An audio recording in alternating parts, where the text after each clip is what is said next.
পৃথিবীর মায়া কাটিয়েছেন অনেক বছর আগে, তারপরও তিনি নাকি ভোট দিয়েছেন, কারণ ভোটার তালিকায় তো তার নাম রয়েছে। রাজ্য জুড়ে এরকম ভুতুরে ভোটারের দাপাদাপিটা দেখুন।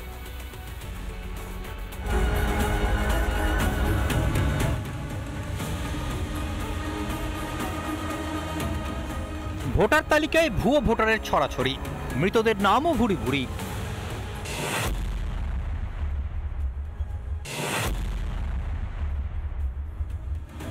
বাসন্তীতে ভুয়ো ভোটারের হদিশ।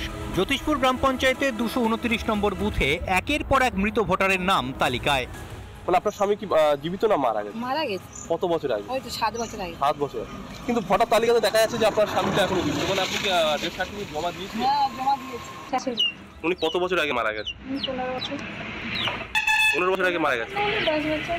10 বছরের বেশি।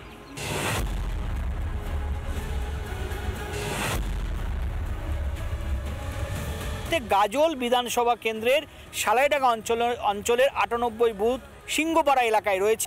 এই গ্রামে 25 জন ভোটার, যারা কেউ 4 বছর, কেউ 8 বছর, কেউ 5 বছর আগেও মারা গিয়েছে, অথচ ভোটার লিস্টে তাদের নাম এখনও কিন্তু জলজল করে দেখা যাচ্ছে। আমার স্বামী 2020-তে মারা গেছে, ওনার ভোটটা সবাই চুরি করছে। ওনাকে সরকার থেকে এসে ভোট দিচ্ছে না চুরি হয়ে যায়? রাধামণিপুর।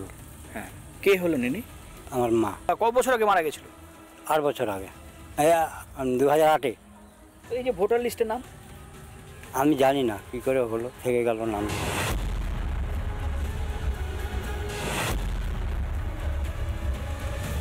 চণ্ডীতলা বিধানসভার বাক্সা গ্রাম পঞ্চায়েতের 62 নম্বর যে বুথ, সেই বুথে কিন্তু বেশ কয়েকজন মৃত ভোটারের হদিশ পাওয়া গেল। রবীন মণ্ডল কে হয় আপনার? আমার স্বামী। এখন কি জীবিত আছে উনি? না, আমি তো। আচ্ছা, কতদিন আগে মারা গেছে? ওই 7 বছরই ধরে। আচ্ছা দাদা, এই পানুময়ী হাজরা যে রয়েছে, দেখতে পাচ্ছি ভোটার লিস্টে নাম রয়েছে, সে জীবিত? না, মৃত্যু। মৃত্যু। আর একটুখানি যদি তার বাড়িটা একটু দেখান, কোন বাড়িটা একটু নিয়ে যান, যেতে আমাদের একটু ডাকার চেষ্টা করি। দিদি কেউ আছেন নাকি? ভোটার লিস্টে নাম দেখতে পাচ্ছি পানুময়ী হাজরা, ইনি কে হয়? আমার শাশুড়ি মা। আচ্ছা, ইনি কি এখন জীবিত? না, বছর 4-5 আগে মারা গেছে। রাজ্য জুড়ে ভুয়ো ভোটারের রমরমা। কোথাও ভোটার তালিকায় মৃতদের নাম, কোথাও আবার তালিকায় অস্তিত্বহীন ভোটার। তারপরও ভোটার তালিকা সংশোধনে নারাজ তৃণমূল কংগ্রেস। এই ভুয়ো ভোটাররাই কি তাদের ভরসা? তাই কি স্বচ্ছ ভোটার তালিকায় অনীহা? রিপাবলিক বাংলা। নানা ধরনের কন্টেন্ট দেখার জন্য লাইক করুন, শেয়ার করুন আমাদের ফেসবুক পেজ, সাবস্ক্রাইব করুন আমাদের ইউটিউব চ্যানেল। পাশাপাশি অন্যান্য ব্রেকিং নিউজের জন্য অবশ্যই চোখ রাখুন রিপাবলিক বাংলায়।